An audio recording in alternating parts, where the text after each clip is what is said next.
Good morning, everyone, and welcome. Thank you for joining us this morning. My name is Heidi Flagg, and I'm the Senior Marketing Manager here at SmartDeploy, and we are excited to bring you today's webcast all about how to survive Windows 10 updates. We've got some great information for you. We've learned a lot internally. We've had a lot of customer conversations about this, and we are excited to bring you guys some tips and tricks and best practices and hopefully help you put together a strategy that works well for your company based on your needs. In the room here with me today, I have a couple of people that you'll be hearing from a lot. Spencer Dunford, our General Manager here at SmartDeploy. Good morning, everyone. And Eric Nymark, our Director of Engineering. Hello, thanks for joining us. Great, guys. And I will hand things over to Spencer to get started. Awesome. Thanks so much, Heidi.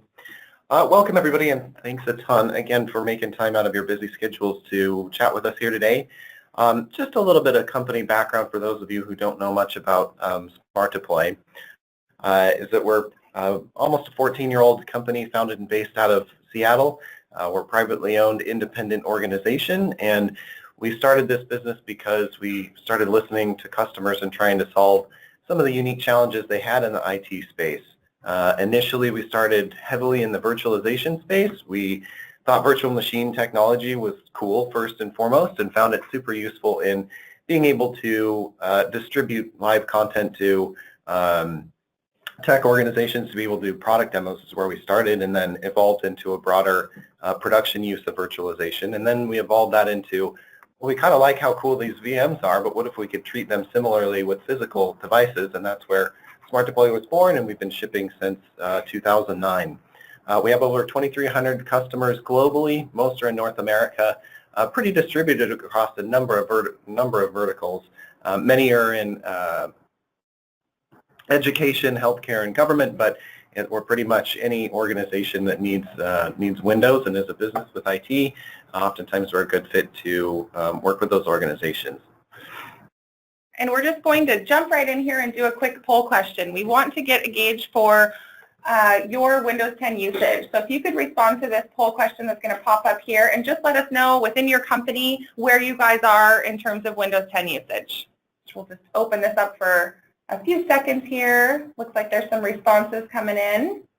Lots of people are already on Windows 10, which is what we kind of expected, but wanted to make sure that we understood who was in the group here today. All right, just another couple seconds and we'll close out the poll, get those answers in.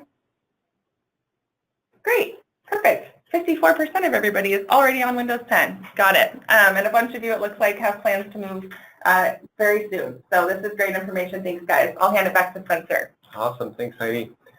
So we want to get right into the meat of this discussion. We've been doing these webcasts for at least 6 years, and this is one of the more popularly registered and attended events, and so we really want to focus on how this event was promoted, which is a survival guide to Windows 10, and really dive in here. So first off, I want to kind of kick off and talk about this delivery model and what this means for you. Initially, when I kind of saw this come up, I was thinking more along the lines of, this is just kind of a marketing spin and a sales spin and a pricing discussion and how Microsoft is going to charge for the operating system, and maybe it won't have too many ramifications for IT. I got to thinking about companies like Adobe, who made the switch from a perpetual license to a subscription model, and customers used to knowing, hey, I spent $600 on Photoshop, but I own it for forever, and I can make it and edit as many photos as I want, and I'm good for forever. And then the pivot to a subscription model meant, well, now I got to pay some number of dollars per person a month, and doing the math, and that's really expensive on a certain timeline. But there's also some benefits of being able to receive all the major version upgrades and the great support and everything. So that was a shift, and we hear about kind of licensing and pricing confusion from customers, especially customers looking at enterprise licensing and volume licensing, and really having a lot of questions around that. And because we're in the imaging space, it's a pretty natural fit of customers coming to us of, how do I properly license my machine? So initially, a lot of the discussions we had with customers was really around pricing and licensing and bits and how do I install stuff. And that discussion is evolving. With the SaaS delivery model and the way that this is marketed and talked to customers about is it's better for you. And why is it better? Because you get better security levels, you're automatically getting updates streamed to you, you always have access to the latest and best version with the most features, the greatest security and the best productivity. All of that sounds great. The reality is we're not always as mature as some of the topic makes it seem like we are. As you can look around in the ecosystem, you can see that some customers are taking many, many hours. You know, a screen grab on here is 9 hours later they received an update to Windows. So in sort of lab and benchmark testing, we can see that the updates from versions of Windows are getting better. Back in April 2017, you know, lab testing, you could get the update from 1607 to 1703 in about 82 minutes, and then the October release, they cut that down to 51 minutes. So, you know, the next versions that are coming up really on the 6th release of Windows 10 is coming in at closer to 30 minutes. So things are getting better. It's just the reality is not everything works in a vacuum, and not everything is in a lab under ideal conditions. And when we're businesses with IT and a bunch of users, sometimes this works well and other times it doesn't. And so we want to talk about that and be honest about kind of the pros and cons of what you get in each model.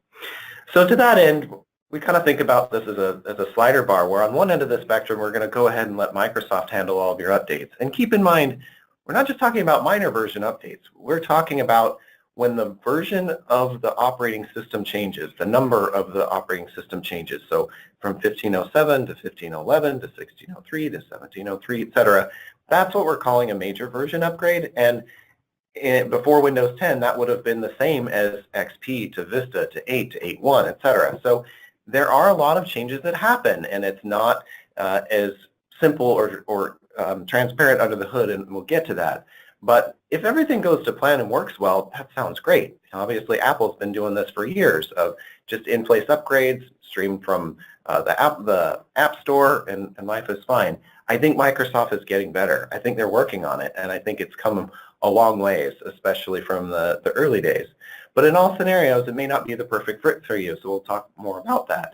The benefits, of course, is IT doesn't have to do anything. It should just work. And you know, a lot of people air quote just work because, well, sometimes it doesn't just work. So if you're a business with IT and you have a bunch of users everywhere, you might not be able to leave it up to it might just work. But in some cases, it might just work great.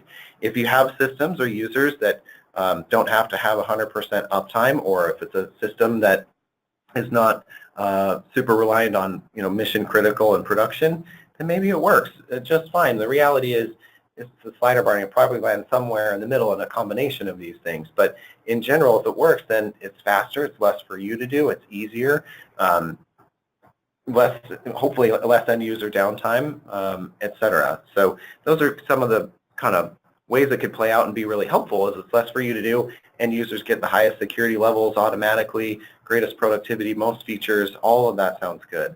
But like I say, there's some trade-offs, and especially in enterprise. I think Eric has some additional tips to think about in terms of letting Microsoft handle these updates for you as well. Yeah, thank you, Spencer. So definitely some stuff to think about if you're going to adopt this model and let those major upgrades install as if they were updates. Probably one of the most important things, and something that we've run into internally as well while playing with this management system of, are we going to let Microsoft do the upgrades for us? Are we going to take complete control, just kind of going the spectrum to see, you know, where the best fit is. Communication with the end user is going to be the most important thing. As Spencer mentioned, these major upgrades can take a while. They're getting better, but still 30 minutes of downtime can be impactful to somebody's day. And in fact, we had an employee who had that issue as she was walking into a meeting and was unable to use her computer throughout the whole meeting. So that is probably one of the main things to think about is, hey, if you see this come up, communicate that to your end user of, this is going to be a lengthy process, and be prepared to have downtime while it's completing.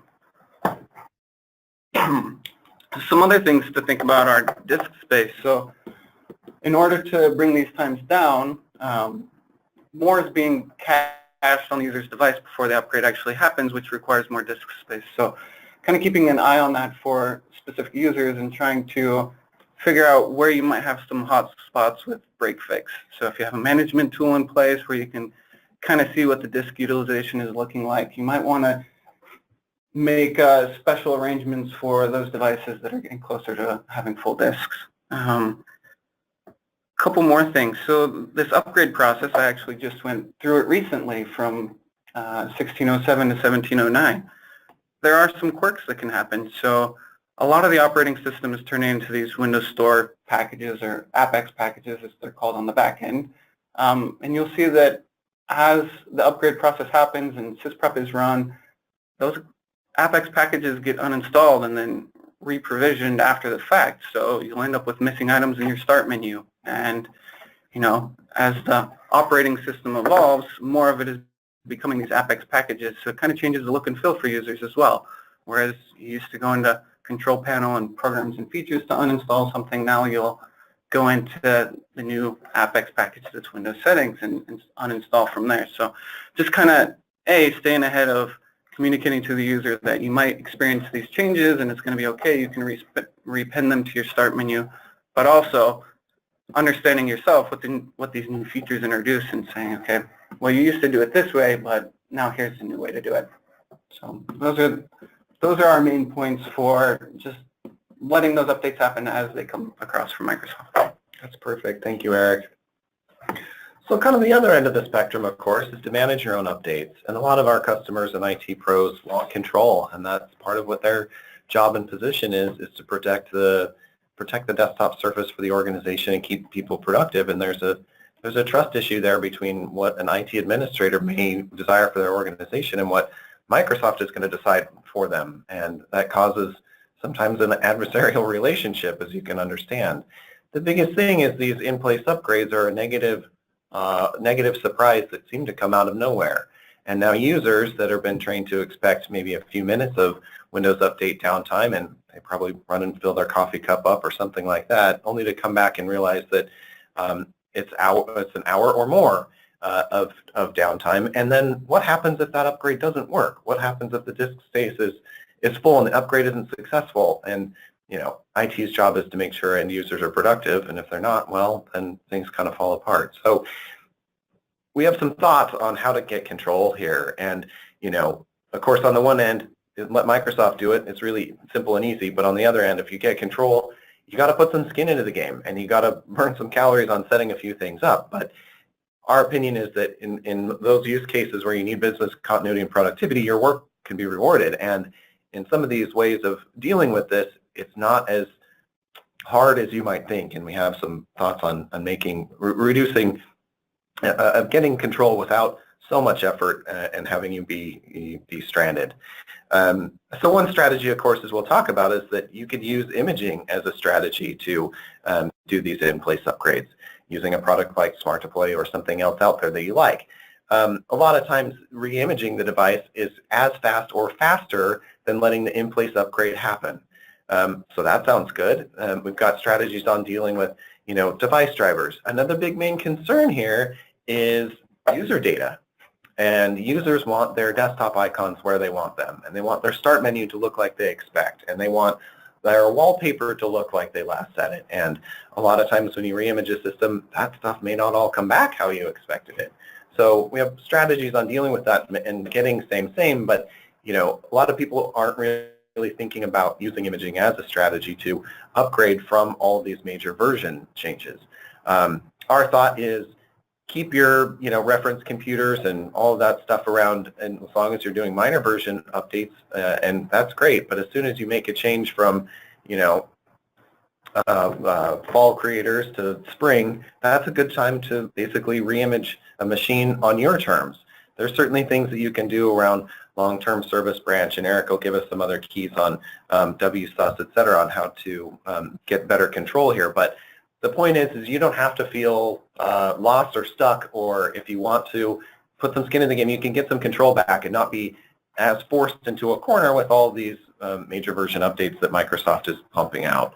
So the downside is a little more work for you. The upside is you get some control back, you probably get better end user performance on your systems, You get to pick the schedule and timing, and you get to decide how this is going to play out for you. Eric, do you want to talk a little more under the hood about how to make this go? Yeah, for sure. So as Spencer alluded to, there's kind of two ways to take back control of what's going to happen with the major feature updates, or the upgrades as we call them. And both of those kind of start with understanding your ecosystem. So monitoring the devices that you have, the version based on release ID. So as we've mentioned, throwing numbers around here, 1703 or 1709, that's the release ID for the Windows 10 operating system. So really understand where the majority of your users are on that, and the timeline that it's going to come when they need to upgrade. So, it's about a year to 18 months where that update cycle starts to kick in. So you can manage these things in really kind of two ways. One would be taking complete control and using an imaging product, whether it be SmartDeploy or MDT or something else, whatever you happen to use in your ecosystem today, and really plan those updates, starting with the oldest release version or the release ID and moving across to get everything up to date. In that scenario, you'd want to target small batches of machines so that you can readily fix any problems that might come up and just kind of move the needle as you go. The other option would be using WSUS or something like that, where you can stop your machines from hitting the internet to grab those Windows upgrades, and you can actually control the process yourself. So this would help with bandwidth considerations. You can pre-cache all of this stuff to a local server, and then you can approve those upgrades as you go. There's additional steps that you need to take to ensure that the dual scanning process doesn't happen, where machines will hit your internal update server as well as Windows updates, and those can be found in group policies, so you'd really want to set those as well. And then I guess one more thing to mention that Spencer brought up was the long-term servicing branch. And that's really kind of in place for mission-critical devices that serve a very specific task. So one of the main examples of those would be like a medical device that only is used to monitor specifics about a few sensors or something like that, that always has to be up to date and can't suffer that downtime of an upgrade. So that's where you'd really want to use those long-term servicing branch or servicing channels. That's perfect. And I know some of our customers put mission-critical machines in a separate OU with an Active Directory and things like that to better identify them. And I think Eric makes a really good point of don't bite off more than you can chew. If you're going to go and re-image 50 devices or 100 or 200 or whatever, just assume that maybe 1% of them aren't going to go as well as you wanted, or users have questions or something. So don't overload yourself. Do this work in batches. Make sure that you have enough IT support and staff to make sure your end users are all there and productive, especially on those remote workers or branch office people that may not have on-site IT. So we just kind of want to recap some of what we talked about in terms of best practices, both in letting Microsoft do the management, as well as you taking back some control and doing some of this work yourself. Yeah, so I guess kind of to recap, we looked at maybe two of the most extreme scenarios here, and most people will fall in the middle. In-place upgrades are actually great. They're getting better. There's some really cool technology that's going into it as well, and how they're caching and trying to bring down these deployment times, as well as pulling through Windows applications, the settings for users and everything just kind of happens automatically rather than you having to use USMT. But I would say if you're going to go that route, be sure to use something like the Windows 10 Upgrade Readiness tool. That'll actually give you insight to where all your machines are at, whether or not they're actually going to be successful when completing this upgrade. So that's one of the good things to look at. If you are going down the complete control path and you're creating an image and you really want to be ahead of it, one tip here would be, with each new release, don't do these in-place upgrades. They cause problems with capturing an image and deploying that later on in the process. There's actually a registry key that gets set during an upgrade that will actually cause Apex packages to not re-register, so then stuff like the calculator doesn't work when you come up into the operating system. Let's see here. So some more things to be aware of with sysprep that can be disruptive with Windows 10 as far as these upgrades go. like I mentioned earlier with the in-place, a lot more of the operating system is becoming an Apex package. So from settings to actually the search bar and the start menu itself, these things can be fragile at times, and if they update before you capture your image, you're actually not going to be able to complete sysprep without uninstalling them all and kind of ruining the local accounts. Some ways around that would be when you're creating your master image to just go ahead and boot directly into audit mode. That'll, in most cases, keep the store from updating. If you still see the store starting to update applications or those Apex packages in the background, you can set a registry key to disable that, and we can post that in the chat here later. Yeah, so I guess those are kind of the main considerations.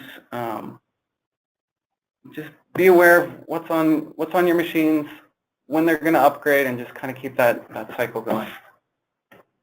That's awesome. Thanks a ton, Eric. So just want to give you a quick snapshot into SmartDeploy and how this works. And you get to create a golden image based off of the software that you like and not about the hardware you support. We leverage virtualization just from our roots of starting this business to create a golden reference machine. You go ahead and add your operating system and applications to that. And we don't care what version of Windows you're deploying, whether it's Windows 7 or any version of Windows 10, whether you're using Office 365 or whatever you want to put in there, from your cool CAD/CAM software to the full Adobe suite. We're going to lay that down perfectly back down to any device that you have in your organization.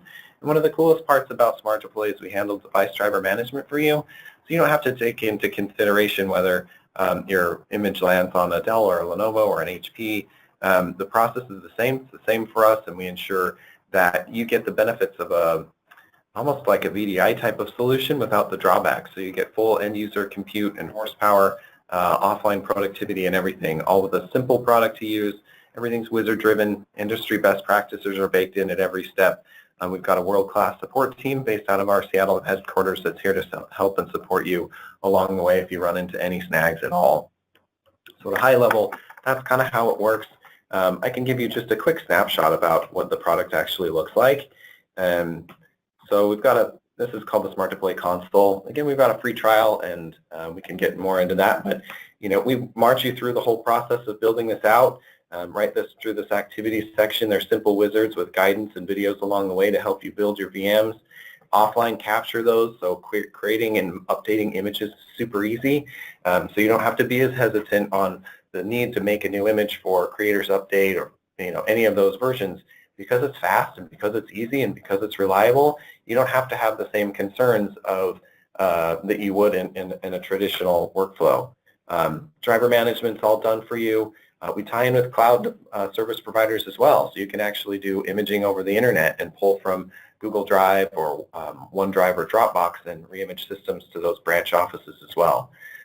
Customers love automation, so we can help you quickly create an answer file so that all of your deployments can be seamlessly automated and repeatable and reliable.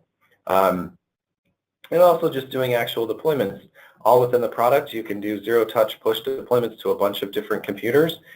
Wake on LAN is built in, multicast is built in, it's all there. If I do this quick example, I want to go and deploy these all now or schedule a deployment for some time in the future. Maybe you want to do this at midnight when your workforce has gone home.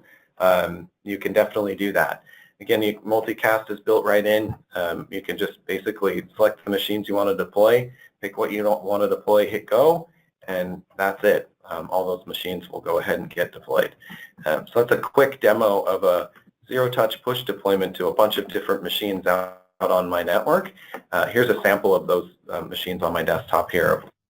Screens.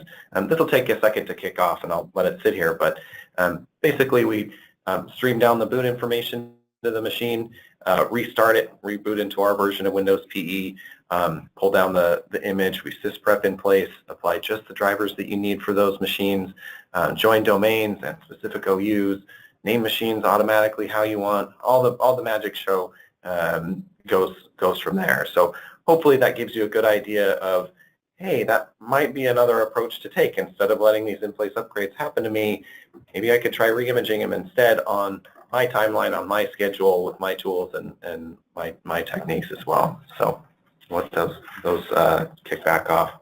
So you can see it's rebooting into our version of PE, and roughly 10 minutes to 30 minutes is a good rule of thumb, maybe 10 minutes to an hour at the high end, just depending on how fast your machines and how much software you're deploying to those machines, how good your connection is to those machines, etc. But hopefully that gives you a taste for what SmartDeploy looks like and what a sample demo would do. But the key is to find solutions for you along that spectrum that work great for you. Whether you want to reimage machines or let in-place upgrades happen or manually do some of these deployments, chances are you're going to fall somewhere along that spectrum for a lot of your users. We're just here to help and support you and provide guidance on pros and cons of doing things the different ways. But this is an option for you. It's really flexible. You can maintain all your different versions of Windows with the same tool, product, and process with a great support team to back you up and do all this work.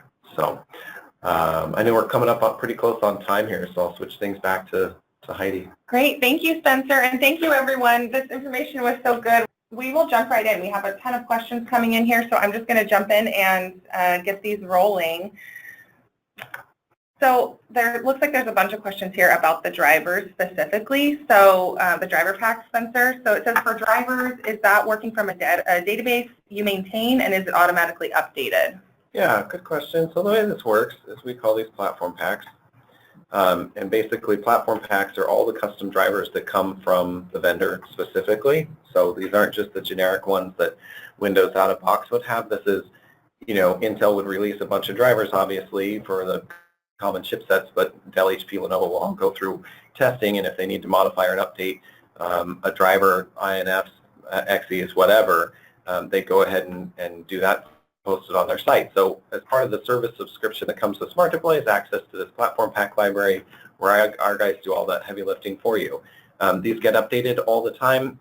Here's just a quick example of a pack from an HP.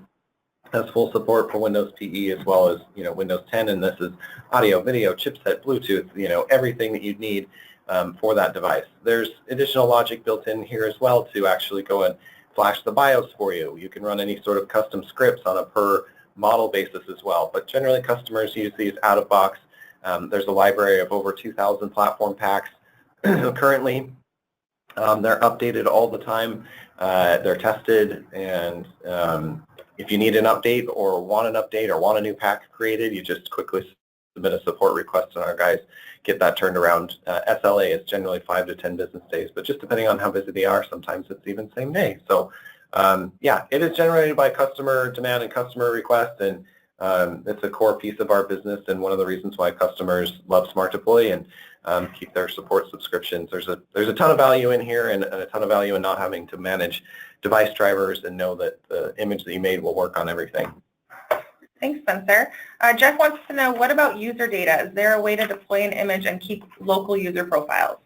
For sure. So the way that we would handle that is in SmartDeploy does use Microsoft's user state migration tool. It's built in to the product. If you're going through and creating an answer file as part of one of the questions that's asked, so you basically pick your image and creds and everything that you want, but it's one of the questions that's asked when you go ahead and build this out.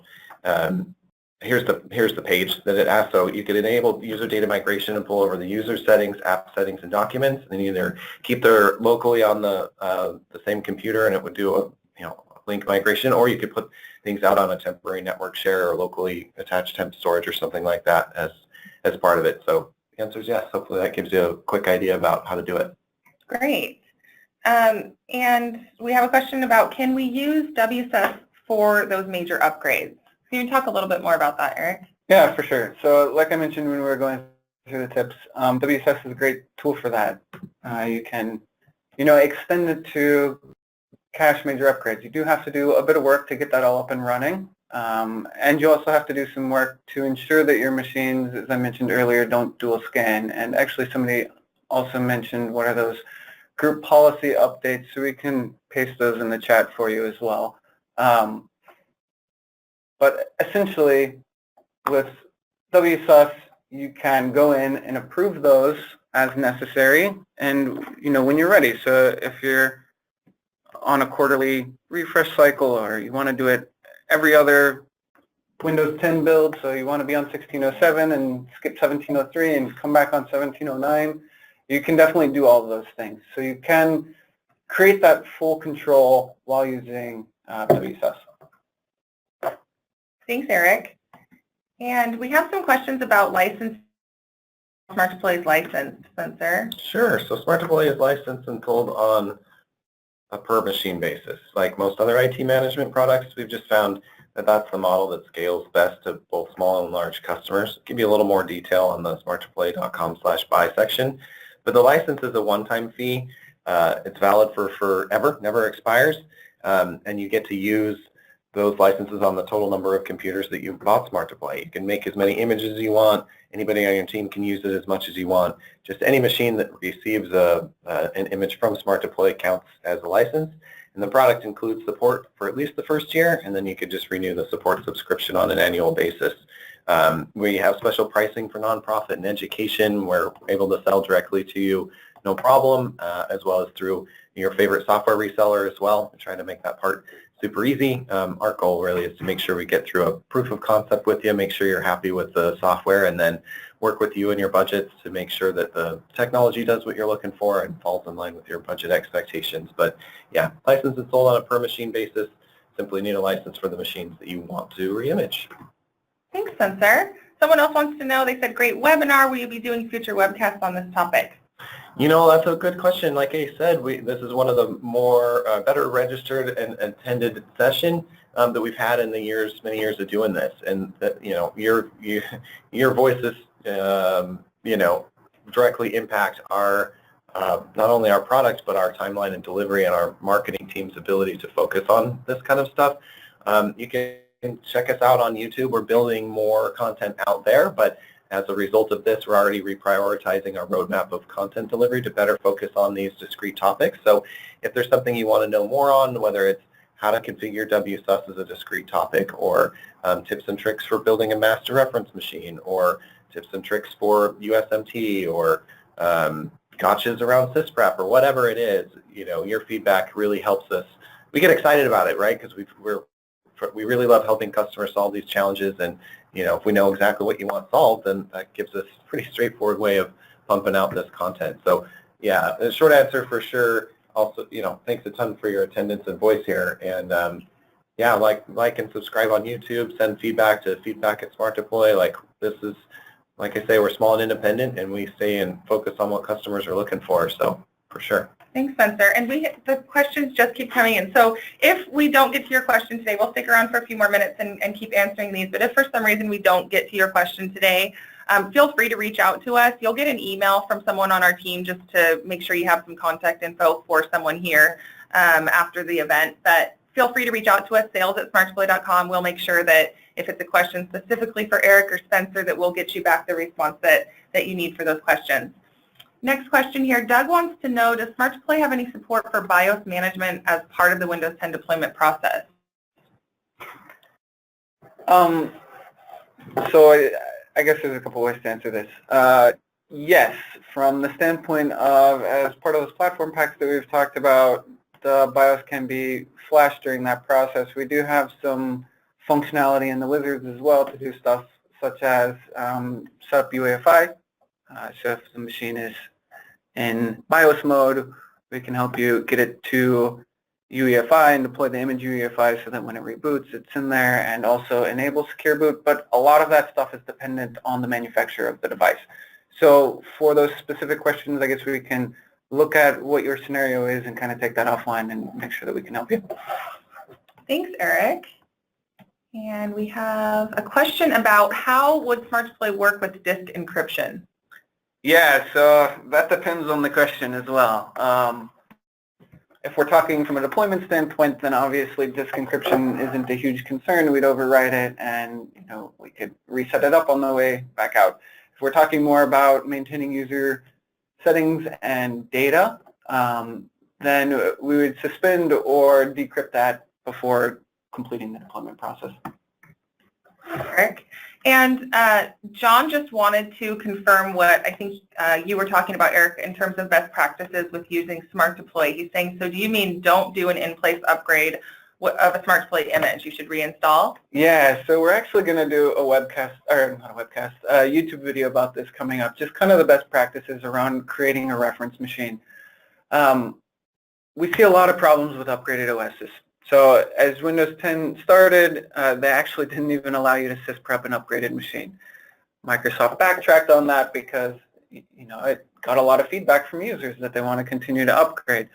But that has led to more problems. So like I mentioned, there's actually, if you look in the registry under HKLN system setup upgrade, there's a key in there that says do not re-register applications, so those Apex packages, on upgrade. And what happens is if you capture your VM or physical device into an image in that state, the Apex packages are going to be broken on the endpoint.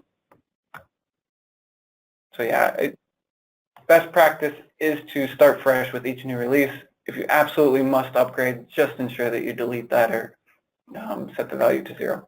Thanks, Eric. Looks like we have a question about how SmartDeploy compares to MDT, the Microsoft Deployment Toolkit. Yeah, we think MDT is great, especially if you literally have 0 budget, because with MDT, it's as great as you decide to make it, but you need to be a developer and an architect and an engineer and a scripting guy and a database guy, and to get everything out of MDT, you need to stitch it in with System Center Configuration Manager, which may not be an issue if you're an E3's customer or something like that, but for most of our customers, they don't have the time or energy to spend on setting up, maintaining, learning, and configuring MDT, and the cost of SmartDeploy isn't very much, especially with the value that you get for it. So it's kind of, our friends at Microsoft say, oh, you're MDT for dummies. So, SmartDeploy is designed to do everything that MDT can, but it's also, everything's wizard-driven. It's Windows deployment out of box instead of assemble your own Windows deployment solution. So both tools can accomplish similar goals. One just does it all for you. The other one you have to set up and maintain and all that. So for some of our, it's true that MDT doesn't have a licensing cost, but that doesn't mean that your time or your team's time in training and consulting or whatever is free. So it's just kind of, for a lot of SmartDeploy customers, free is too expensive, so to speak. So yeah, we like MDT, and we started building this product with WIMS and using DISM and all this other stuff because we like the technology, we like Windows PE and everything. It's just not accessible for a lot of IT pros that are stretched thin, that have, there are one to 5 man shops that are responsible for everything in the organization, and reimaging desktops for them isn't like a strategic goal that they want to spend a bunch of time and energy and effort on. So with a little bit of budget, they're able to accomplish this task readily and easily without training or anything else. So.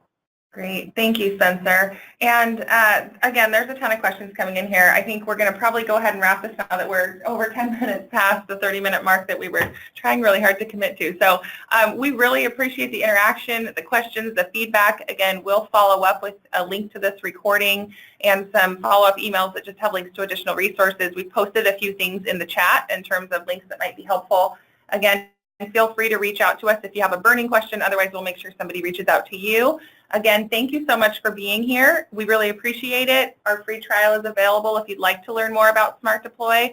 As Spencer mentioned, you can head over to our YouTube channel, youtube.com/SmartDeploy. We'll be posting more videos there. We're just trying to crank those out and get you all the information that you're asking for and looking for. We've gotten some other great feedback coming in just during this session about videos that would be helpful. So we appreciate all of this.